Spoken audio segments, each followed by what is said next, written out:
This is every secret release from Friday's update. There was a little bit of a mess up inside of the item shop, but I do want to highlight a few good things that Epic did, which was added in last year's LEGO Pass builds in there as a bundle for 1,400 V-Bucks. So you could purchase 5 big builds from last year's pass for 1,400, which isn't that bad. They also went and combined a bunch of the decor item bundles and put them into bigger bundles. Before, you would have to purchase each one individually for 500 to 700 V-Bucks. Now they're all combined in together to make the price a little bit better for everybody. They did mention in their patch notes that they are going to release the large garage and the cantina soon. We just have to wait and see when exactly they release those. They should have released last night, but they didn't. Nonetheless, if you guys purchase anything inside of the item shop, make sure that you guys are using the creator code CRAFTYPLAYS. Our first secret comes from our brand new first order LEGO Pass.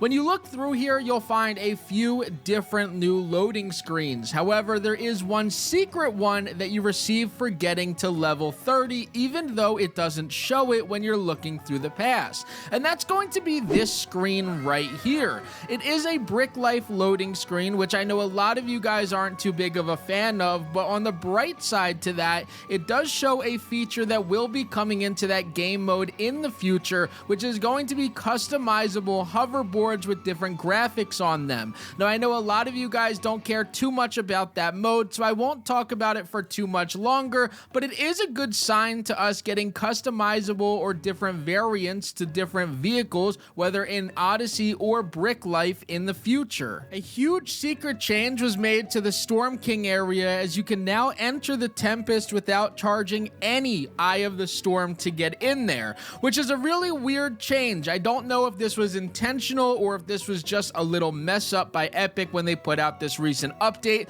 but you could now go in to fight the Storm King without using any Eye of the Storm. Now, there's a few tips and tricks that I'm going to give you towards the end of this video when it comes to taking advantage of this, but if you're not fighting the Storm King every day and getting your Shatterhorn, it's easier now than ever to do it. A few weeks ago, we got a quest to do Oro's treasure chest, and what we needed to do was open up golden chests to unlock brand new trunks, and in these trunks was just going to offer a new variant to one we received in an older LEGO Pass. They didn't have the ability to open due to a bug, but Epic has fixed that. Now when you go into these brand new trunks, you have 24 storage spots, which is a lot more than what the original LEGO Pass version of this was. So completing the quest is absolutely worth doing to unlock these chests. They don't have as much as the brand new gem chests, but they do have 24 storage spots in there, which is really nice. Now, this isn't a secret, but more so just for people that don't know what I was talking about in that last clip. You guys can go into the LEGO Fortnite Odyssey quest section and find Oro's treasure.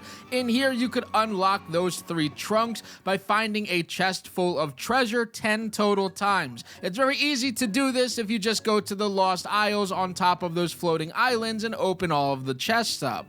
Another huge change that was made to LEGO Fortnite Odyssey has to do with the brutes and the way that they attack you. Previously, you could glitch the way that you fight them by simply fighting and then running away. What this would do is cause them to run into some invisible barrier that was set because they were limited to the distance that they could run.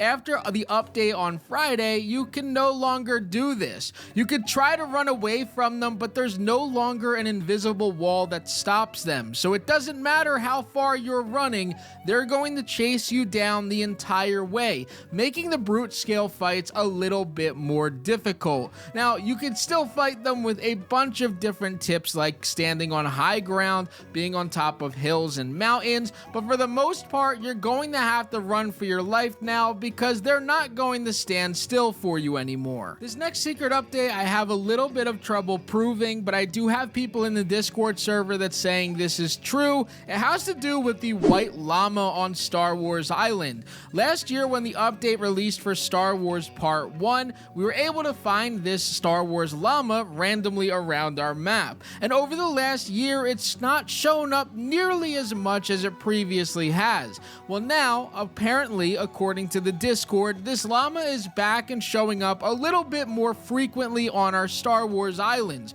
You shouldn't be able to find this anywhere else on your world except for this island. Behind me is a very large satellite dish that comes from the First Order LEGO Pass, but something you may not have realized is that it's not that they're interactable, but they make noises on their own. If you stand by one of the satellite dishes while decorating or doing something around your village, you're going to hear some static noise, including some villager NPCs talking and discussing things. I don't know if these NPCs are already on our world right now or if it's touching in on some NPCs that are in space, but you're able to hear a bunch of different sound effects coming from this. Take a listen right here.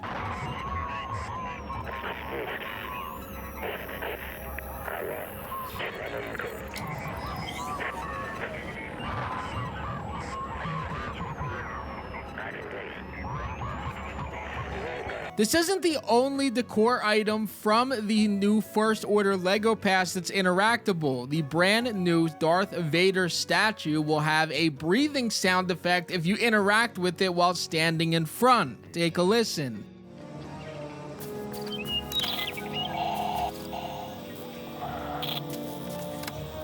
Not mentioned by Epic at all has to do with glass coming to our game for the first time ever in our First Order LEGO Pass. Behind me is red glass, and this can be found inside of your electronics section. It is called the First Order Laser Barrier. And when you place this down, it works exactly like how glass would be. It's just tinted red. It may be hinting towards, in the future, us getting regular colored glass to have to customize our buildings.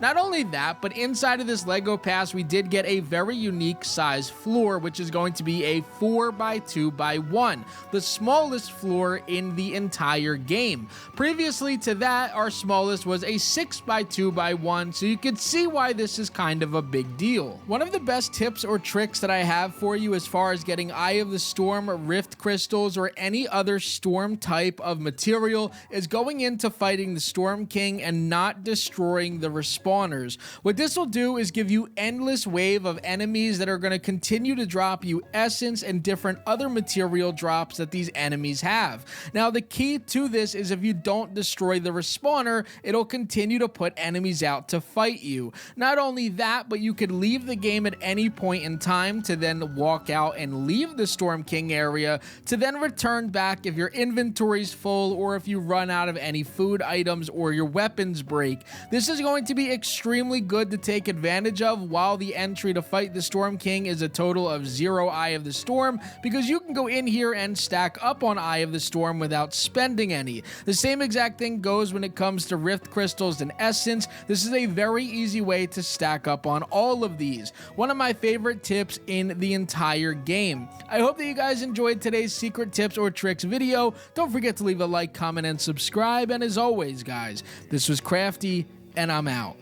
Peace. Help me reach 50,000 subscribers by pressing that sub button in the top right. And if you guys haven't already, check out that video in the top left. YouTube thinks that you'll like it a lot. Peace.